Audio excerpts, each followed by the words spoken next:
Boletim BRICS Brasil. Informações sobre a presidência brasileira do Grupo de Cooperação Econômica do Sul Global. Com o aumento de ataques e crimes virtuais, discutir cibersegurança é essencial para a proteção de dados e infraestruturas. A falta de preparo de empresas, governos e usuários pode levar a prejuízos financeiros e violação de privacidade. Neste contexto, os países do BRICS deram mais um passo para fortalecer a colaboração em segurança cibernética durante a reunião do Grupo de Trabalho sobre Segurança no Uso das Tecnologias da Informação e Comunicação, realizada de forma presencial em Brasília. O embaixador Carlos Márcio Cozenden, secretário de Assuntos Políticos Multilaterais do Brasil, afirmou que o BRICS tem um papel estratégico na construção de um ambiente digital mais seguro e inclusivo. Hoje, nessa área de tecnologia de informações, não existe fronteira, né? Tudo circula. E você ter um bom relacionamento, por exemplo, entre os centros de emergência, né, de preparação de emergência, é fundamental, porque acontece um problema aqui, você contacta o outro centro no outro país, que te ajuda a identificar de onde vem a ameaça, de onde vem o ataque. Então acho que é muito positivo poder construir essa cooperação aqui dentro do BRICS. Marcelo Câmara, diretor do Departamento de Assuntos Estratégicos, Defesa e Desarmamento do Ministério das Relações Exteriores, que coordena o Grupo de Trabalho de Tecnologia do BRICS, ressaltou a maturidade alcançada pelo grupo. É um tema que requer uma abordagem coletiva. Esse tema ele também consta da agenda de outros foros, inclusive da própria Nações Unidas. São países com perfis distintos, países de regiões distintas do globo, mas que tendem, a cooperar de uma maneira inclusiva, uma maneira sustentável. André Molina, secretário de Segurança da Informação do Gabinete de Segurança Institucional da Presidência da República, reforçou que os países do BRICS enfrentam ameaças semelhantes, mas em diferentes estágios de preparação. Então, o que se busca é que os países consigam chegar a um consenso sobre formas de colaboração, incentivos para treinamento, designação de pontos de contato mais ágeis para trabalhar dentro dessa resposta cibernética. A cooperação em investigação criminais também foi um dos destaques da reunião. Priscila Busnello, delegada da Polícia Federal, explicou que os crimes digitais frequentemente envolvem múltiplas jurisdições. Um crime que a gente investiga aqui no Brasil, por exemplo, o autor está no Brasil, a vítima está em um país europeu, a empresa está em um país asiático e a VPN que alguém usou está nos Estados Unidos ou no México. Então a gente precisa muito da cooperação, precisa que essa cooperação seja fácil, rápida, ágil e que obedeça a todos os requisitos legais, obviamente. Representantes dos países expressaram confiança no potencial do BRICS para influenciar a governança global da internet. Essa cooperação é essencial em um mundo sem fronteiras digitais, conforme avalia o Dr. Jabu Mutsueni, do Conselho de Pesquisa Científica da África do Sul. So one of the main challenges is obviously looking at the geopolitical situation. Ele diz que um dos principais desafios é a necessidade de superar a dependência de soluções estrangeiras, especialmente em setores estratégicos como a cibersegurança. Trata-se de analisar a situação geopolítica e encontrar formas de cooperar com os países parceiros do BRICS para desenvolver as próprias soluções locais.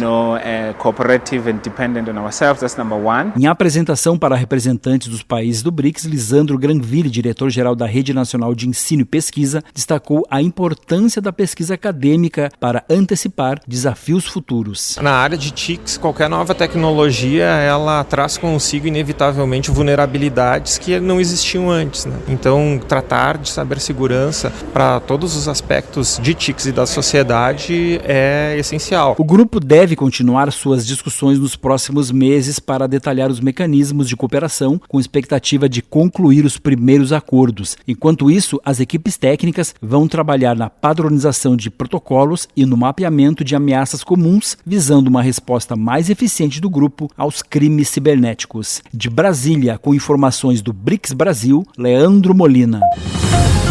Boletim BRICS Brasil, uma parceria da Presidência Brasileira do BRICS com a agência Rádio Gov. Para mais informações, acesse brics.br.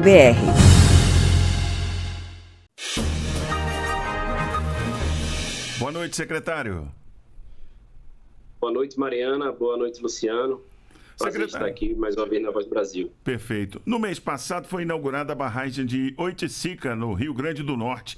Quais impactos dessa obra para a população e o desenvolvimento da região do Seridó Potiguar? Bom, primeiro dizer que a região do Seridó Potiguar é a região mais carente de disponibilidade hídrica do Rio Grande do Norte. Então, a barragem ela vem justamente para suprir essa carência através do processo de acumulação de água superficial no entorno dessa barragem. É uma barragem que tem uma capacidade de acumulação de mais de 700 milhões de metros cúbicos de água. Então, é bastante água para atender todos aqueles municípios que compõem o Seridó Potiguar, né, que vai beneficiar em torno de 290 mil habitantes, né, que é a população que vive na região, né, que é o potencial dela. No nível mais alto de operação, ela poderia beneficiar muito mais. Então, é bastante água, tanto para abastecimento humano, como também para proporcionar o desenvolvimento através de outras atividades produtivas, seja turismo, seja atividades de lazer, turismo e agricultura também.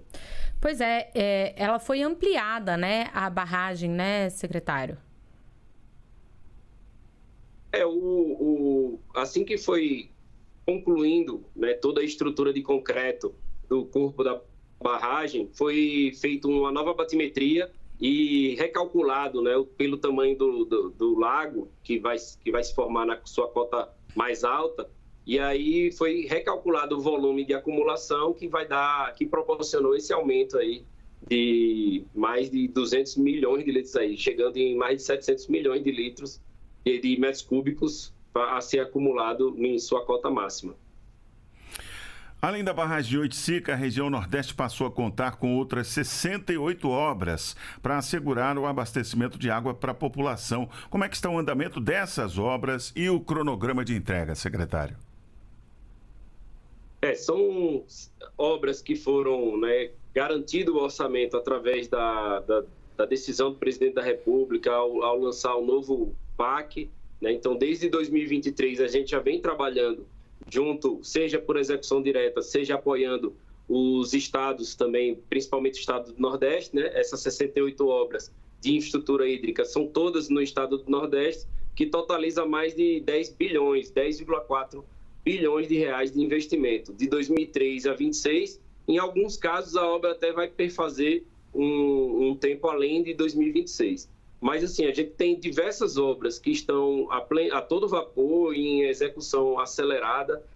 O próprio estado do Rio Grande do Norte, na região do Seridó, assim como a gente teve a entrega da adutora da barragem de Oiticica, teve também a ordem de serviço para iniciar uma nova adutora na região agreste do Potiguar. Também tem uma obra que está avançando muito, que é muito importante para esses municípios do Seridó, que é a adutora do Seridó, que vai garantir uma estabilidade no abastecimento de todos os municípios daquela região, né? Enfim, aí do lado dos demais estados ali também a gente tem diversas obras em vários estágios, né? Tem obra que começou agora mais recente, como a gente teve o ramal do Salgado, que foi dado ordem de serviço no ano passado, já está com 10% de sua execução, assim como a gente tem o ramal do Apodi, que já está em mais de 72% de avanço físico da obra. Ou seja, a gente tem obra em todo estágio, demonstrando aí que dentro da carteira do novo PAC, a segurança hídrica, as obras de infraestrutura hídrica é uma prioridade estabelecida pelo presidente Lula e pelo ministro Valdez, e aí garantindo, né, seja por obras executadas diretamente pelo Ministério e por suas vinculadas, seja também no apoio e nessa relação de parceria com os estados, através dos convênios, termos de cooperação. Uma parte dessas obras que o senhor mencionou faz parte do projeto maior de transposição do Rio São Francisco também, não é isso, secretário? Faz sim. O próprio ramal do Apodi, o ramal do Salgado, elas são obras que fazem parte do grande projeto de integração do São Francisco, que está sendo continuado. Em breve, ainda no segundo semestre, a gente deve estar lançando a licitação do ramal do Piancó, que vai beneficiar, também é ligado ao projeto de integração de São Francisco, e vai beneficiar a região da Bacia do Piancó, no estado da Paraíba. E aí, fora isso, a gente tem as obras do Cinturão das Águas, no estado do Ceará, avançando bastante. A obra do Eixão das Águas, também no estado do Ceará. A gente tem Vertente Litorânea, que já teve 2 etapas dela entregue, e a terceira para ser retomada agora, em breve, pelo estado da Paraíba. A adutora do Agreste Pernambucano também avançando bastante numa parceria do governo federal com o governo do estado. Enfim, tem bastante obra em diversos níveis de desenvolvimento. E inclusive, aproveitar aqui a oportunidade de dizer que a gente já está em vias de dar a ordem de serviço da duplicação do bombeamento, né? É um assunto que a gente já discutiu aqui na Voz do Brasil, quando lançou o edital de licitação. A gente conseguiu concluir toda a etapa da licitação, agora já está com o contrato em vias de assinatura para o presidente Lula poder ir no projeto de integração e assinar essa ordem de serviço junto com a população beneficiada.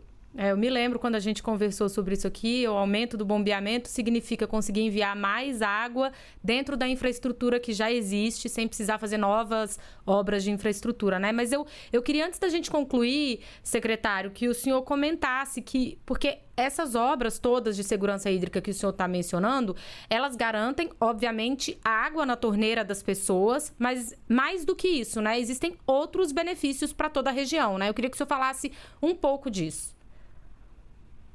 Quando a gente fala em segurança hídrica, ela é analisada nas diversas dimensões, né? Seja na dimensão ambiental, né? Porque está disponibilizando água, você está gerando ali a oportunidade de desenvolver a questão ambiental, preservação ambiental, enfim. Seja na dimensão industrial, porque toda planta industrial necessita de água, então você tendo essa disponibilidade hídrica, é possível também está chegar, né, na região indústrias para se instalar e, obviamente, a agricultura irrigada, né, para garantir a geração e a produção de alimentos de baixas emissões, alimentos saudáveis e garantir a soberania alimentar de um povo que, historicamente, sempre foi muito sofrido por não conseguir ter água.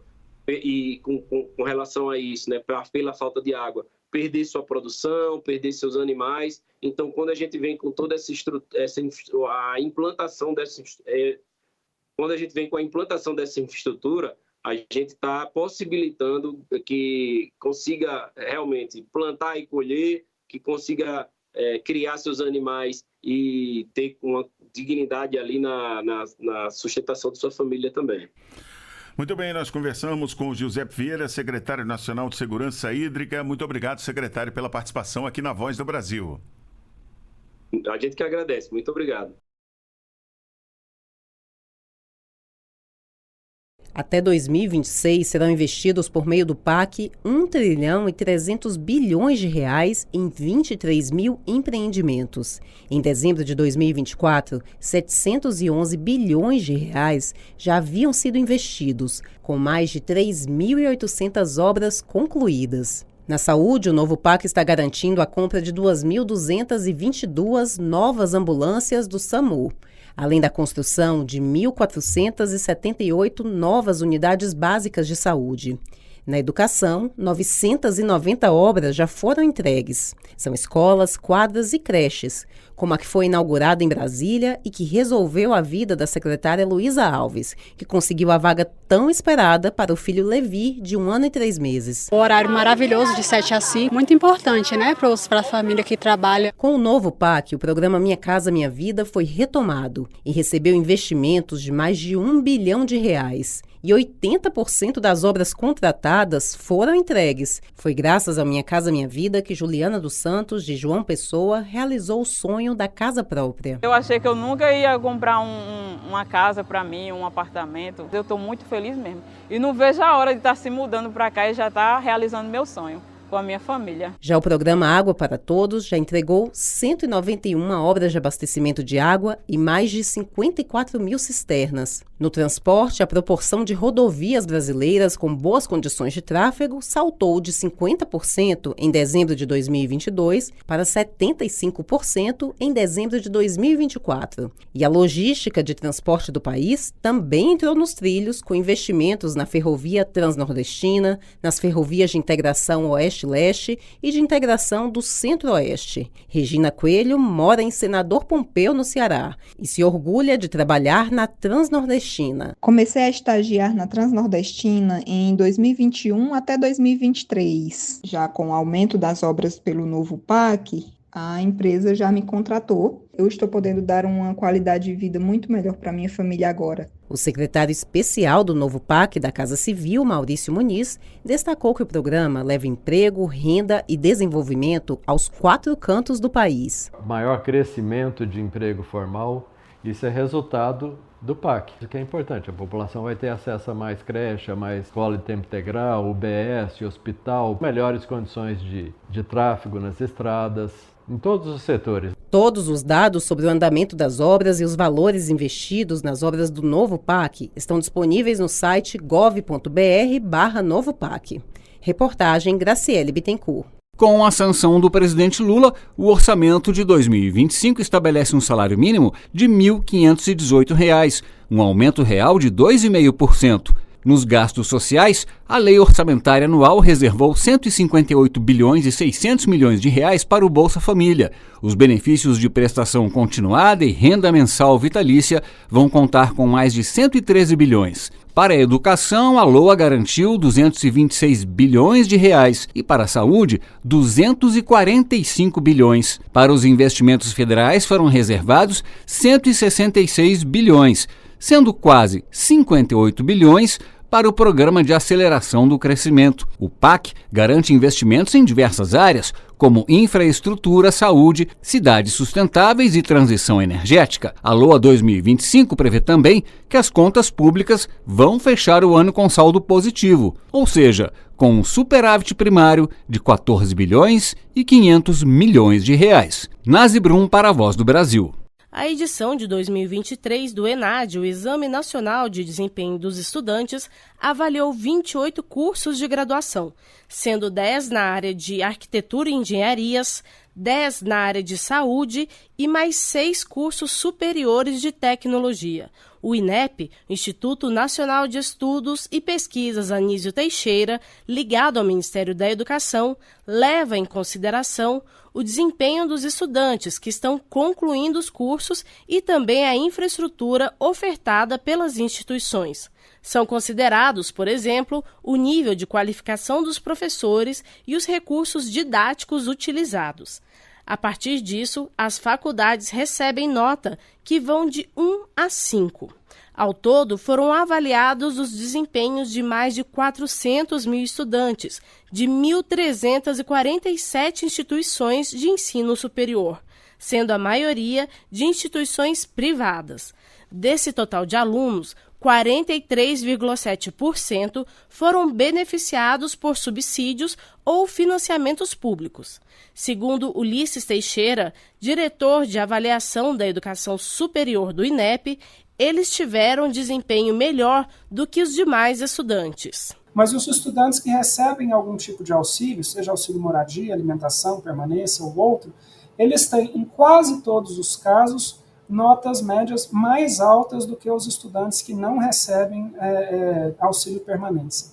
Né? Então, aqui para destacar primeiro grupo de barras aí, a medicina, os estudantes que receberam algum tipo de auxílio permanência tiveram média ali de 67,7 e os que não receberam de 64,7, o que mostra a importância dessas políticas de assistência estudantil. Para definir políticas públicas para a educação superior no país, o Ministério da Educação considera 4 índices: o conceito ENAD, o indicador de diferença entre os desempenhos observado e esperado, o conceito preliminar de curso e o índice geral de cursos avaliados da instituição.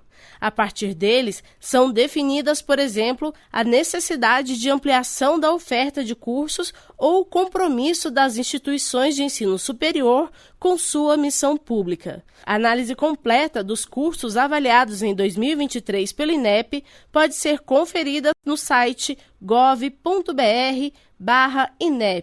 Reportagem Raquel Mariano. Notícias da Gestão, uma parceria entre a Rede Nacional de Rádio e o Ministério da Gestão e da Inovação em Serviços Públicos.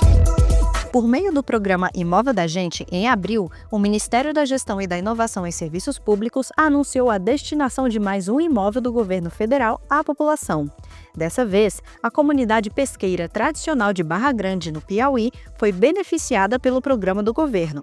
No espaço de mais de 11 mil metros quadrados no município de Cajueiro da Praia, será instalado um abrigo pesqueiro, beneficiando famílias de pescadores artesanais da região. João Martins, superintendente do Patrimônio da União no Piauí, destaca a importância dessa iniciativa atendendo a uma demanda histórica da população pesqueira de Barra Grande. O governo federal tem como política dar uma maior assistência aos grupos vulneráveis, principalmente às comunidades tradicionais. No caso desse Taos, o governo federal, juntamente com a Secretaria do Patrimônio da União, cumpre uma função social muito importante, de que é garantir um espaço para que a comunidade tradicional pesqueira de Barra Grande tenha uma área que possa fazer o seu trabalho com maior segurança, através de aporte das suas canoas e os apetrechos de pesca. Iniciativa do governo federal, o programa Imóvel da Gente direciona imóveis sem uso ou ociosos para benefício da população em estruturas voltadas à habitação, educação, assistência social, saúde, cultura e esporte, entre outros. Ao todo, o programa já destinou mais de 850 imóveis em todo o país, beneficiando mais de 400 mil famílias. Você ouviu Notícias da Gestão, uma parceria entre a Rede Nacional de Rádio e o Ministério da Gestão e da Inovação em Serviços Públicos.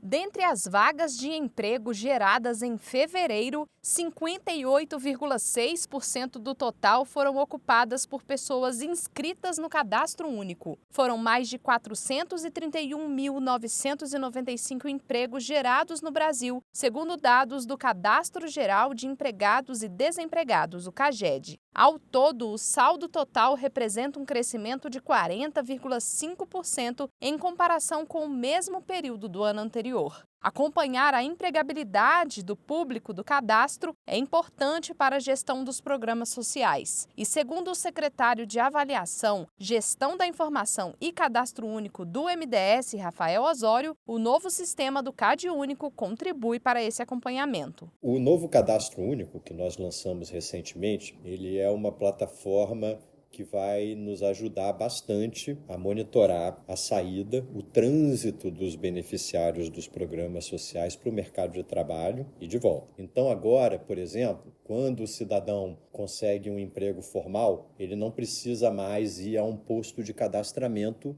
para informar uma informação que o governo já tem. Entre o público inscrito no cadastro que começou um novo emprego em fevereiro, os beneficiários do programa Bolsa Família obtiveram destaque, com 171.383 postos de trabalho. O secretário Rafael Osório destaca que a formalização do emprego contribui para a emancipação do público do CadÚnico de forma protegida. Cada vez mais, com essas integrações de dados, com as novas plataformas, nós vamos poder não só monitorar as famílias para garantir que elas estejam participando desse esquema de emancipação, mas também entender melhor como essas famílias estão passando para que a gente possa, eventualmente, ajustar e ofertar outras políticas no futuro para essas famílias. Reportagem Érica Braz. Brasil contra fake. É mentira que o governo federal não esteja ajudando o Rio de Janeiro diante das chuvas que caem no estado. A Defesa Civil Nacional atua de forma coordenada com as defesas civis locais, desde antes das chuvas caírem, como explica Valnei Wolff, secretário nacional de Proteção e Defesa Civil. A Defesa Civil Nacional trabalha com a Defesa Civil do Rio de Janeiro desde antes de caírem as primeiras chuvas que estão atingindo o estado. Já no primeiro dia de abril, o INMET, o CEMADEM, alertaram para a possibilidade de chuvas extremas. O SENAD, que é o Centro Nacional de Gerenciamento de Riscos e Desastres, elevou o nível de atenção para o estado. Em 3 de abril, reunimos mais de 250 técnicos das defesas civis municipais e do estado do Rio de Janeiro. Essa reunião serviu para planejar a resposta ao evento climático que se aproximava. Quando os eventos se intensificaram em Angra dos Reis, o SENAD acompanhou em tempo real a Defesa Civil local, oferecendo todo o apoio necessário. No domingo, 6 de abril, foi publicada uma edição extra do Diário Oficial, com 2 portarias reconhecendo a situação de emergência dos municípios de Angra dos Reis e Petrópolis, agilizando a destinação de recursos federais para ambas as cidades.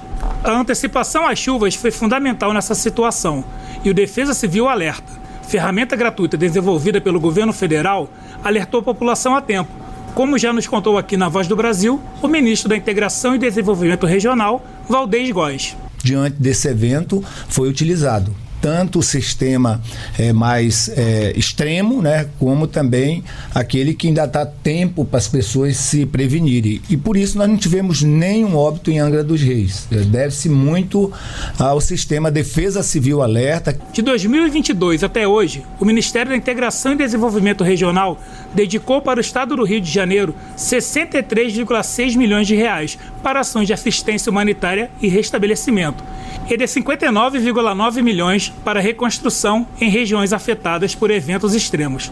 Na hora que se informar, busque fontes confiáveis. Reportagem Antônio Gonçalves. Para mais informações, acesse gov.br/Brasil contra Fake.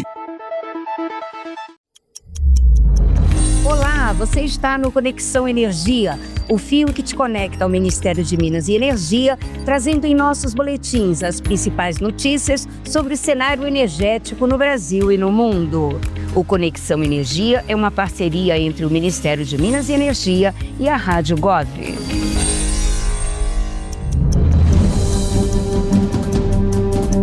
Os brasileiros que consumirem até 80 kW por mês terão gratuidade na conta de energia elétrica. O anúncio feito pelo ministro Alexandre Silveira está na proposta de reforma do setor elétrico que será encaminhada ainda esse mês à Casa Civil. A proposta, que Silveira considera a verdadeira revolução do setor elétrico, irá beneficiar mais de 60 milhões de brasileiros e foi feita durante o segundo dia do Fórum Brasileiro de Líderes em Energia 2025, que reúne no Rio de Janeiro autoridades e representantes do setor energético nacional. Para o ministro, há muita injustiça nas tarifas de energia elétrica e é preciso racionalizar os custos do setor e endereçar as injustiças na composição da tarifa. A intenção é ampliar a tarifa social e simplificar as regras em continuidade aos avanços já obtidos no setor elétrico sob a gestão do presidente Lula, focadas na missão de reconstrução do país. Ao destacar a importância da sustentabilidade da transição energética promovida pelo MME, Alexandre Silveira falou sobre investimentos de mais de 60 bilhões de reais em transmissão que permitirá a integração total do país no Sistema Interligado Nacional prevista para este ano, reduzindo assim o uso do diesel na Amazônia.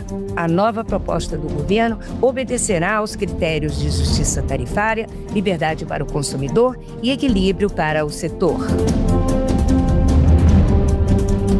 O Ministério de Minas e Energia aprovou o Plano Decenal de Expansão de Energia até o ano de 2034. A portaria foi publicada no Diário Oficial da União desta quarta-feira e o relatório final do PDE já pode ser acessado no site do MME.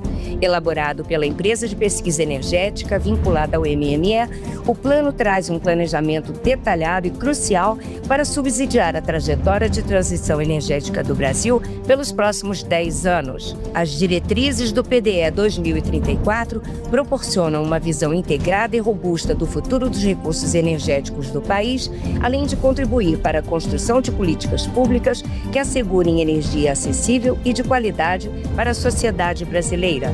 A proposta é colaborar para o fim da pobreza energética, visando a melhoria da qualidade de vida da população de baixa renda. Reafirmando o compromisso do governo Lula com a transição energética, o ministro de Minas e Energia, Alexandre Silveira, lançou nesta quarta-feira a publicação Brasil Líder Mundial na Transição Energética. O livro, lançado durante a entrega do Prêmio Melhores do Ano do Fórum Brasileiro de Líderes em Energia, fala sobre as políticas públicas do MME para desenvolver a economia verde e promover a inclusão social. A publicação mostra como um exemplo para o mundo a implantação do mais consistente conjunto de medidas para descarbonização já colocado em andamento no Brasil.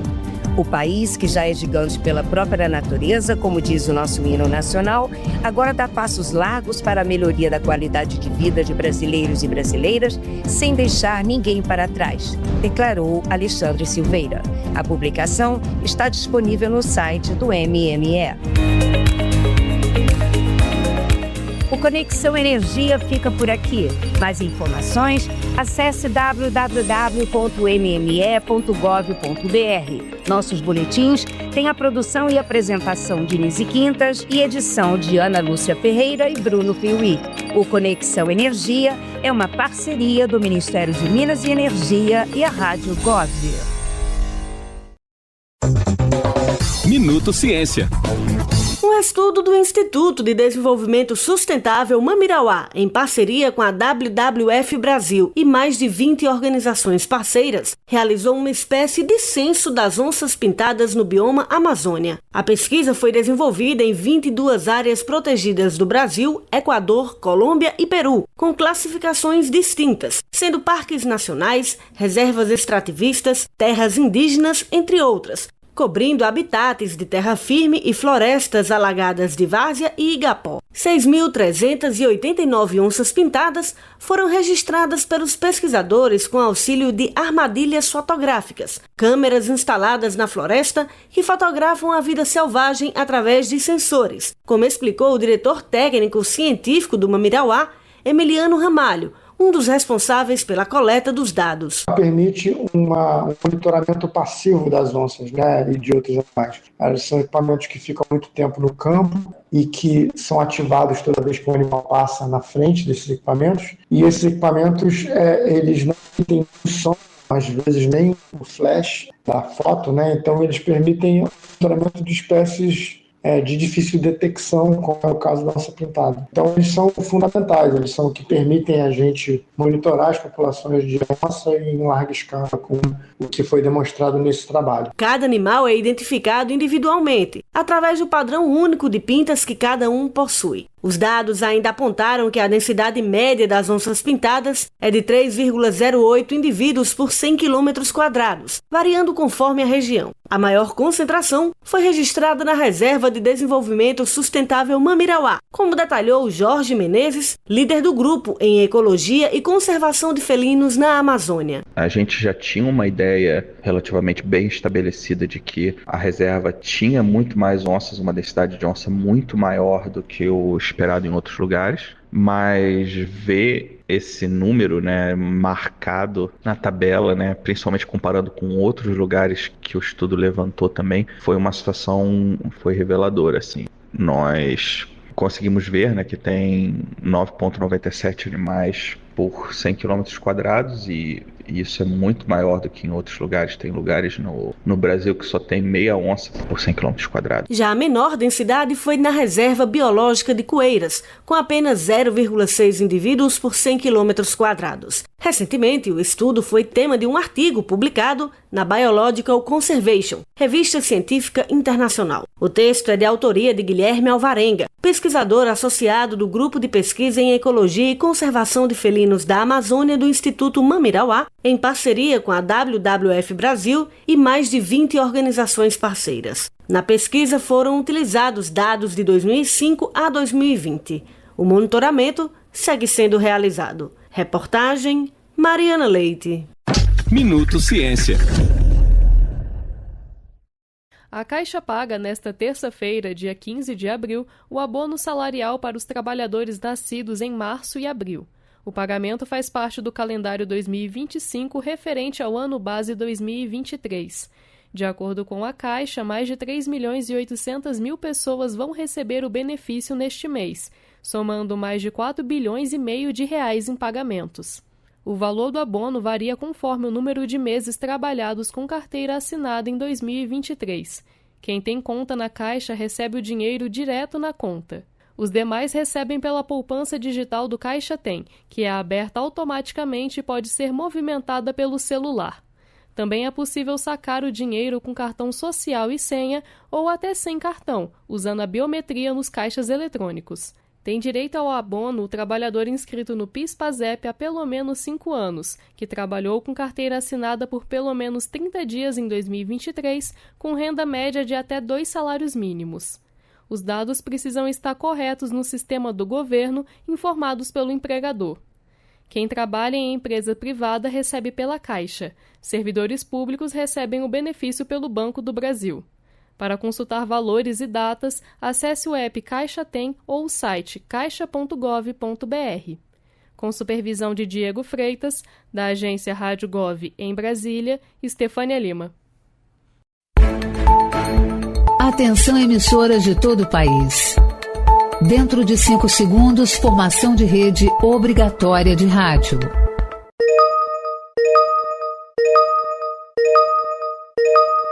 Forma-se neste momento Rede Nacional de Rádio e Televisão para o pronunciamento dos ministros Alexandre Padilha, da Saúde, e Camilo Santana, da Educação. Boa noite. É com muito orgulho que eu, Alexandre Padilha, ministro da Saúde, estou ao lado do ministro Camilo Santana, da Educação, para trazer uma grande notícia para você, a pedido do presidente Lula. O Brasil está dando a volta por cima e vamos de novo ser campeões do mundo na vacinação. Para isso, a gente vai contar com uma grande mobilização junto com estados e municípios nas escolas da rede pública, que começa na próxima segunda-feira, dia 14, e vai até o dia 25 desse mês. É a ação Saúde na Escola. É isso mesmo, doutor Padilha. Saúde e educação estarão de mãos dadas em uma grande mobilização para vacinar nossas crianças e nossos jovens em todas as escolas públicas do nosso país. Afinal, escola é lugar de construir o futuro com mais oportunidades e o Brasil é referência quando o assunto é vacina. Já eliminamos doenças graves no passado. Conta pra gente que vacinas são essas. Vamos oferecer as vacinas adequadas para cada idade. Para crianças menores de 5 anos do ensino infantil, vamos ter vacina contra a febre amarela, tríplice viral e tríplice bacteriana. Para as maiores de 5 anos e menores de 15 anos, vamos ter vacina contra a febre amarela, tríplice viral, tríplice bacteriana, meningite e HPV, que é o vírus que causa o câncer. Vamos vacinar quase 30 milhões de estudantes em quase 110 mil escolas em todos os cantos do país. E agora temos uma novidade, é a caderneta digital de saúde da criança, que você pode baixar no seu celular, apontando o seu aparelho para o QR Code que está aí na tela. Com a caderneta digital, você vai poder monitorar todas as vacinas, ficar sempre em dia com a imunização e acompanhar todas as informações das consultas e da saúde dos seus filhos. E agora, a caderneta digital vai alertar você quando chegar a hora de tomar uma nova vacina ou uma dose de reforço. Vale repetir o que todo mundo sabe. As vacinas ofertadas no Brasil são seguras, salvam vidas e ensinam nossas crianças desde cedo a importância de se cuidar e de proteger também toda a família. Nós estamos mobilizados, todo o governo federal, para que cada escola pública do nosso país, em cada município brasileiro, receba as vacinas que vão garantir mais saúde para os nossos estudantes. E para isso, nós contamos com os estados e municípios que estarão conosco nesse esforço. Nós estamos juntos nessa missão dada pelo presidente Lula. Mas o sucesso depende de todos nós, mães, pais e os responsáveis por nossas crianças e nossos jovens. Para esse esforço dar certo, eu já quero um agradecimento antecipado às famílias, aos professores e profissionais da rede pública e a todos os profissionais do SUS. Não esqueça, a vacinação nas escolas acontece a partir da semana que vem, do dia 14 até o dia 25 de abril. Todo mundo deve fazer a sua lição de casa e manter seu cartão de vacinação atualizado durante todo o ano e também orientar seus familiares e amigos a fazerem o mesmo. Porque uma escola vacinada é uma escola segura. A vacinação é uma conquista sua. É uma conquista de todos os brasileiros que precisa ser mantida e ampliada. Sempre. Esse é um compromisso do governo federal. E contamos com você. Vacina sempre, Brasil! Neste momento, a EBC, Empresa Brasil de Comunicação, encerra rede obrigatória de rádio.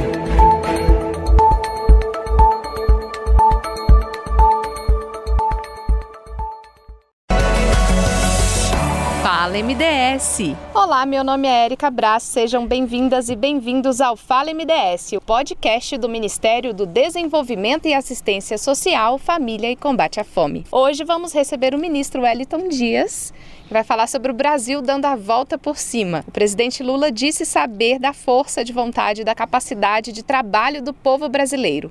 O Brasil está no rumo certo, gerando renda e oportunidade para quem quer melhorar de vida, cuidando de todas as pessoas e, sobretudo, das pessoas que mais precisam. Este é o Brasil que estamos construindo, o Brasil dos brasileiros e do futuro. A principal tarefa dos primeiros 2 anos foi a reconstrução, né, ministro? Exatamente, Érica. Eu quero aqui saudar você, todos que nos acompanham aqui no Fala MDS.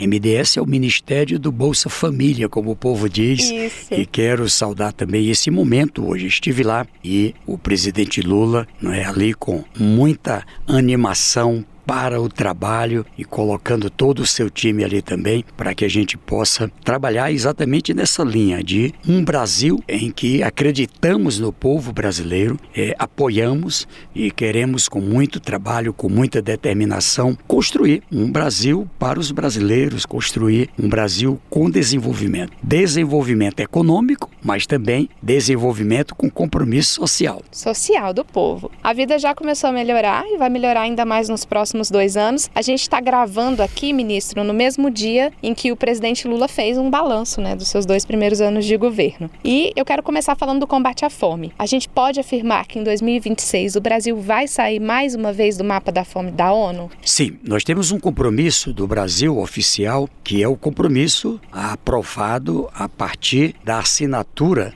do presidente Lula na adesão à Aliança Global contra a Fome e a Pobreza ainda o ano passado. Por essa proposta oficial, é até 2030 a meta, mas nós nos comprometemos para, ainda neste mandato do presidente Lula, bater um recorde do próprio Brasil. Veja, lá atrás, em 2014, 2015, o Brasil saiu do mapa da fome. Mas ali foi um trabalho duro que começou também com o presidente Lula em 2023. Aliás, foi lançado no meu Piauí. Eu estive lá agora essa semana em Guaribas, aquela cidade que virou símbolo do Fome Zero, porque era a cidade mais pobre do Brasil. Não era. O que eu vi lá agora é um povo de cabeça erguida, um povo não só bem alimentado, como também com muita força de confiança no futuro, ali com educação, com infraestrutura, com vários investimentos que foram feitos. Digo isso para pontuar que agora, em 2025, estamos trabalhando dedicadamente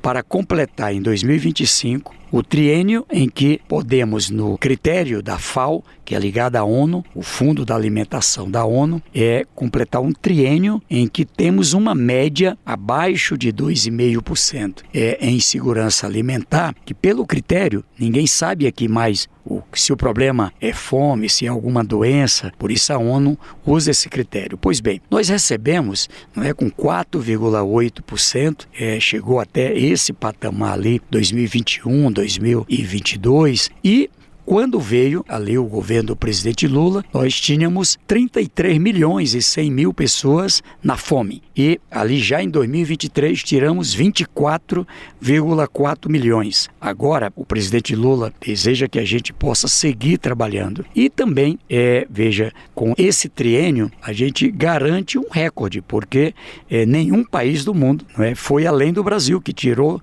o país do mapa da fome em 11 anos. Se a gente fizer isso, nós vamos estar fazendo em 3 anos. Então, é algo realmente que só o Brasil dos brasileiros é capaz de fazer. Eu vou passar agora para o nosso público uma informação dada pela Presidência da República, que é o seguinte: a gente está tirando por dia um estádio cheio de pessoas da situação de fome. Por dia. Exatamente, cerca de 60 mil pessoas por dia. Imagine aquela pessoa que você certamente já teve contato em algum momento da vida. Aquela pessoa que não tomou café, muitas vezes não consegue garantir comida na mesa, na sua casa. Imagine um pai que não consegue, eu acho que não tem nada que mais maltrata um ser humano, especialmente uma mãe, um pai, do que não poder botar comida na mesa com seus filhos, sua filha. filha, enfim.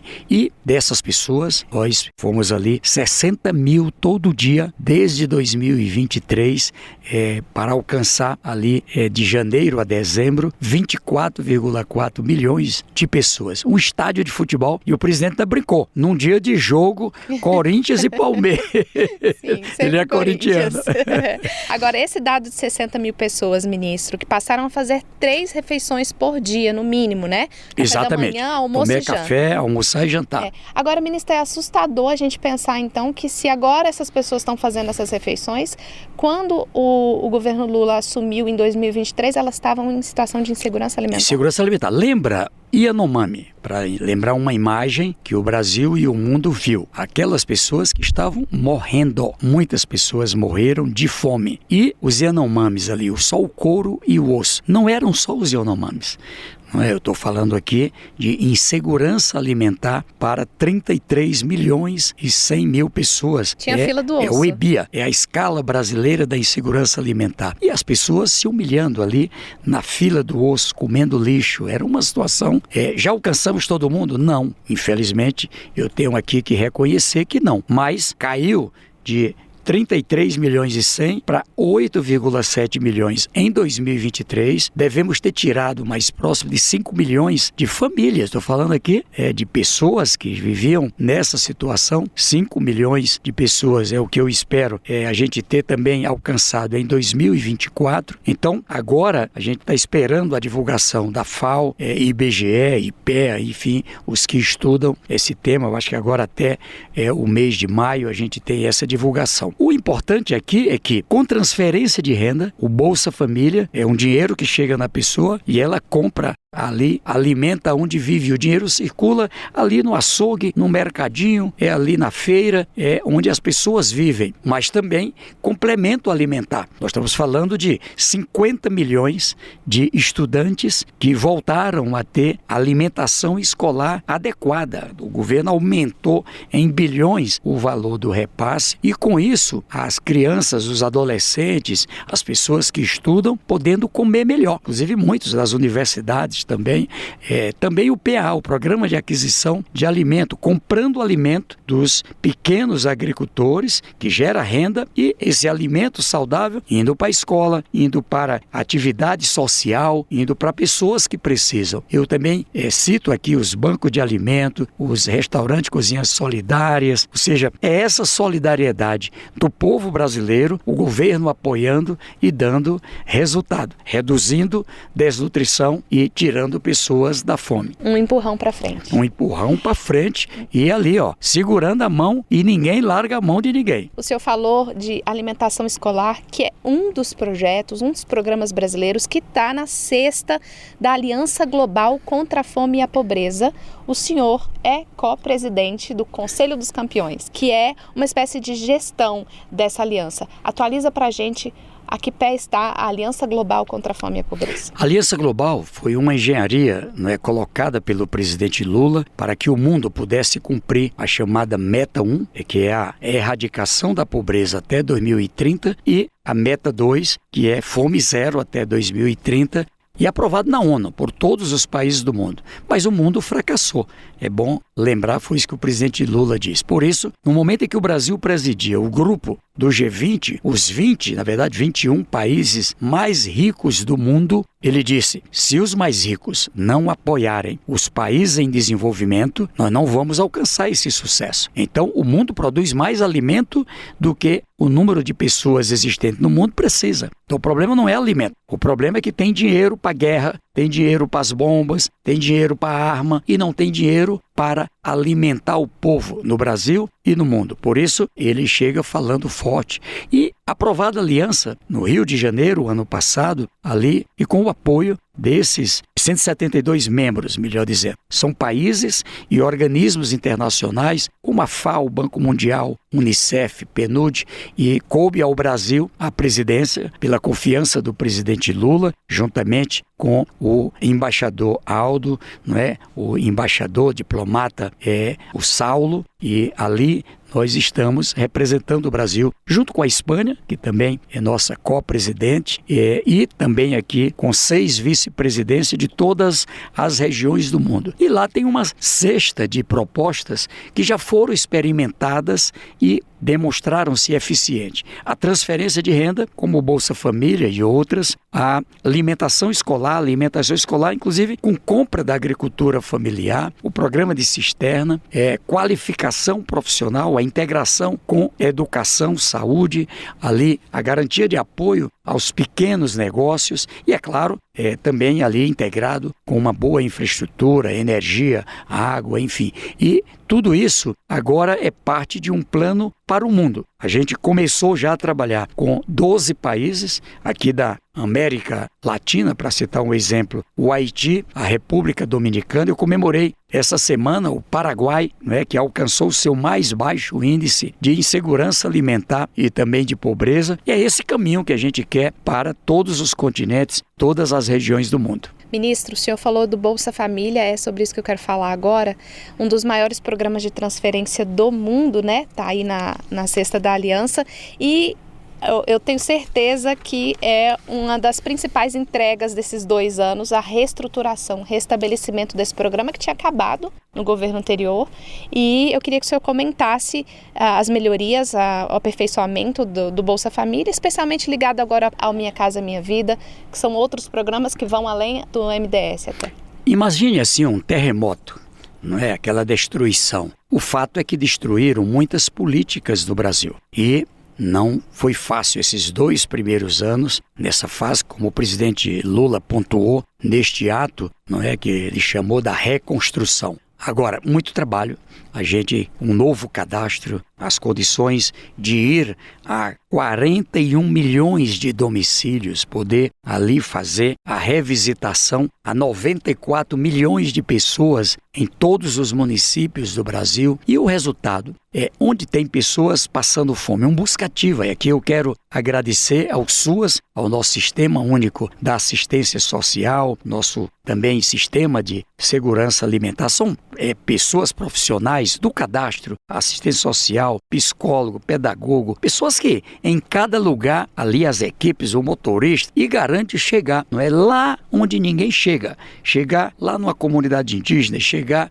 ali numa comunidade ribeirinha, numa favela, chegar naquele povoado, aquele bairro distante, uma comunidade quilombola, e dizer: estamos aqui em nome do governo do presidente Lula para que você possa fazer o cadastro. Ali, ao entrar no cadastro, a gente avalia as pessoas que estão com renda baixa, estão numa situação de insegurança alimentar e dá o apoio. O Bolsa Família é isso, é uma transferência direta na conta, chegando hoje a cerca de 20 milhões e meio de residências. E ali um dinheirinho a mais para a criança, para o adolescente. Priorizando mulheres e crianças. Priorizando mulheres. A maior parte da titular do cartão, aquele cartãozinho, são mulheres. Agora, com a Caixa Econômica, com a Dataprev, um cartão de pagamento, um cartão de débito. Aliás, deixa de ser um cartão de pagamento, passa a ser um cartão de débito, passa a ser um cartão onde você pode comprar no supermercado, no mercadinho, aonde tiver ali a maquineta. E o mais importante é que eu vejo nesse trabalho é porque não é só o Bolsa Família. O Bolsa Família, o benefício da prestação continuada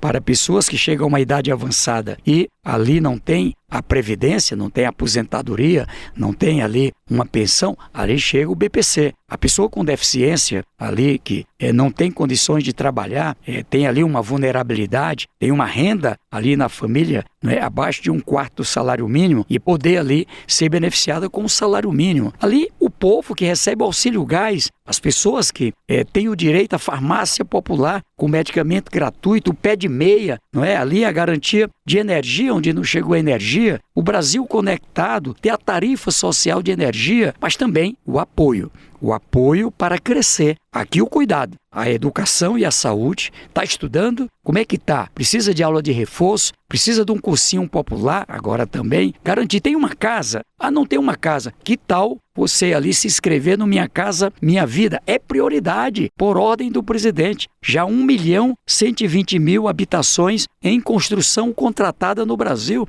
A parte delas já entregues, garantir que a gente possa alcançar, não é, quem realmente precisa. Então agora, inclusive, no Minha Casa Minha Vida, quem é do Bolsa Família, quem é do BPC, na hora que o presidente vai ali entregar a chave, entregar ali a casa, o apartamento, a quitação, ou seja, inclusive do passado. Quem comprou uma casa do Minha Casa Minha Vida no passado, agora já recebe a quitação. Então, o cadastro único, ele é uma porta que verifica quais os direitos, não é, que na forma da lei tem. É claro também, a gente combate fraude. Infelizmente, tem gente do mal, não é, que ali usam as pessoas muitas vezes, e nós também estamos agindo com a Rede Federal de Fiscalização.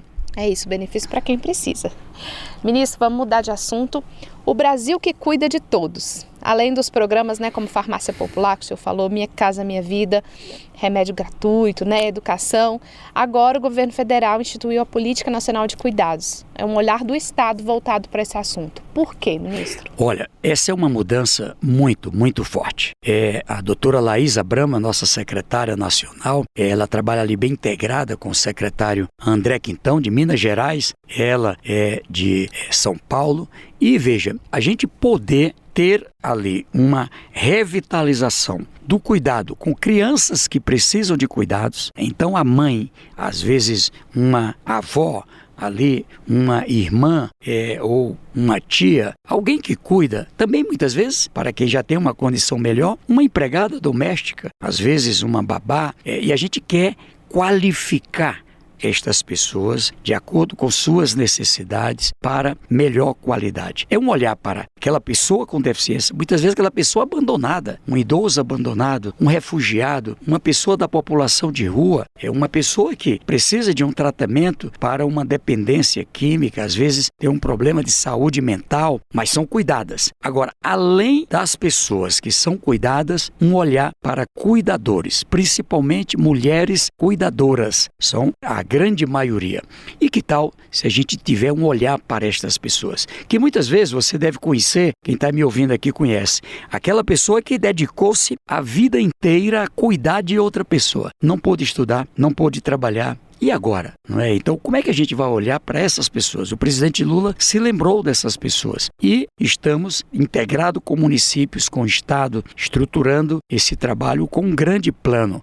Por exemplo, eu visitei esses dias o município de Várzea Branca do Piauí e ali pude visitar uma creche com escola infantil belíssima, com equipamentos modernos, e as mães que não podem contratar uma pessoa para cuidar do seu filho e sua filha, agora ali deixa num lugar saudável, onde aprendem, onde são educadas, onde tem reforço escolar, ali com 6 anos de idade, já aprendendo a ler, a escrever, já dominar ali a leitura. E veja, ali também tem uma outra finalidade. A mãe, que ali a criança está tomando café, lanchando, almoçando, sendo bem cuidada, manhã e tarde muitas vezes, ela está onde? Estudando, está onde? Está trabalhando. E com isso, a gente tem uma política de transporte integrada com o MEC, com o Ministério da Educação, ministro Camilo, com os municípios, mas também com as entidades. Uma escola de tempo integral, não é? Onde vamos botar essas escolas? Vamos comemorar esses dias com o presidente Lula, no meu estado, Piauí, lá com o governador Rafael, todas as escolas do estado tempo integral. Que vantagem tem? Ali também os alunos do ensino fundamental, do ensino médio, do ensino técnico, podendo chegar ali 7 horas da manhã, tomar café, lanchar, almoçar, ter aula de reforço, ter esporte, ter cultura, ter ensino técnico, ter ali a condição do domínio de língua do inglês, do espanhol, poder dominar esse mundo novo das tecnologias. Eu vi agora lá em Guaribas, aquela cidade, né, que foi símbolo da pobreza do Fome Zero, escola de tempo integral. E a mãe e o cuidador e a cuidadora agora tendo tempo para estudar, para trabalhar, para ir no cabeleireiro, para o autocuidado. Você compreende? E o lazer, não é? Então, o que a gente quer é que as pessoas tenham o direito de ser felizes. Então, isso também, agora, a doutora Laís eu não pude ir no Rio de Janeiro, lá na Universidade Fluminense, com o reitor, doutor Cláudio, ali, uma cuidadoteca. O que é isso? Um lugar em que quem é professor, quem é aluno, pode deixar seu filho, sua filha. E que tal isso nas empresas? E que tal isso também, não só na área pública, no setor privado? Eu garanto que a gente vai ter, assim, avanços extraordinários. Então, a política de cuidados é mesmo uma coisa extraordinária. E o mais destacado é que é uma política mais humana. O presidente Lula, ele trabalha um modelo, não é, que muitos países do mundo também, onde o ser humano é o centro das atenções. Não é o dinheiro pelo dinheiro. Não é claro, a gente quer que as pessoas melhorem de vida e isso nós estamos fazendo também, né? Com o programa Acredita, com qualificação profissional, com financiamento, né? Para essas cuidadoras. No programa Acredita, a gente está financiando muitas mulheres que podem trabalhar em casa, né? É ali o salão de beleza em casa, é ali uma escola de reforço escolar em casa, é ali a garantia, não é, de poder fazer uma produção de salgadinho, de doces, né? Na gastronomia e vender, produzir marmitas, e é claro, junto ali com seu filho, sua filha, não é? Fazendo ali o reforço escolar. Então eu tenho visto coisas extraordinárias acontecendo. É esse Brasil, não é? Um Brasil que muda para melhor, que vai seguir no rumo certo, não é? Um Brasil dos brasileiros. Ouvindo o senhor falar, a gente entende que está tudo interligado, né? Tudo interligado. Programa cisternas, PAA, tá tudo falando, conversando, acredita no primeiro passo, Bolsa Família.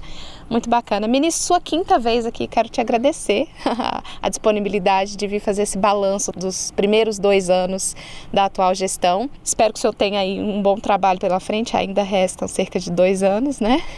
E desejo que a gente possa colher os frutos aí desse trabalho todo. Muito obrigada. Érica, eu que agradeço a você, toda a equipe, né, que nos permite aqui a condição desse diálogo sobre os temas que a população pede. E veja, sim, vamos seguir trabalhando com muita animação. Nós queremos um Brasil desenvolvido, um país, não é, que esteja entre os mais desenvolvidos do mundo. O presidente Lula fez um fenômeno extraordinário. Quando ele assumiu, lá atrás, levou o Brasil para ser a 7ª maior potência econômica do mundo, com muita melhora no social. E quando ele voltou, o Brasil já tinha caído, já estava na 12ª colocação. 2 anos de mandato, o Brasil já é a 10ª potência do mundo, novamente, entre os 10 mais desenvolvidos do mundo. Mas também é um país que reduz a fome, bate recorde histórico, inclusive, na redução da extrema pobreza, 4,4%, estava em 9%. Reduziu para 4,4%.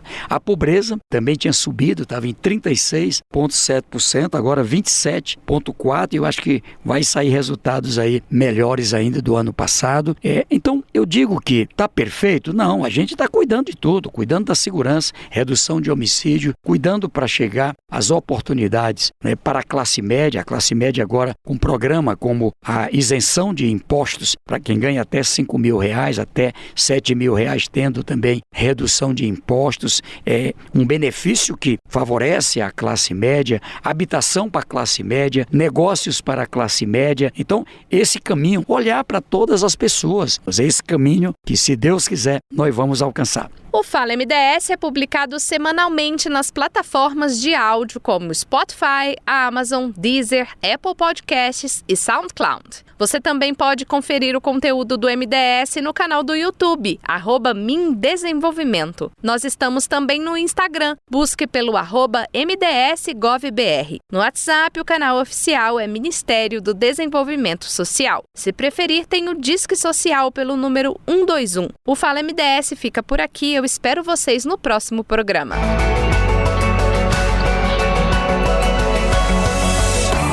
Fala MDS.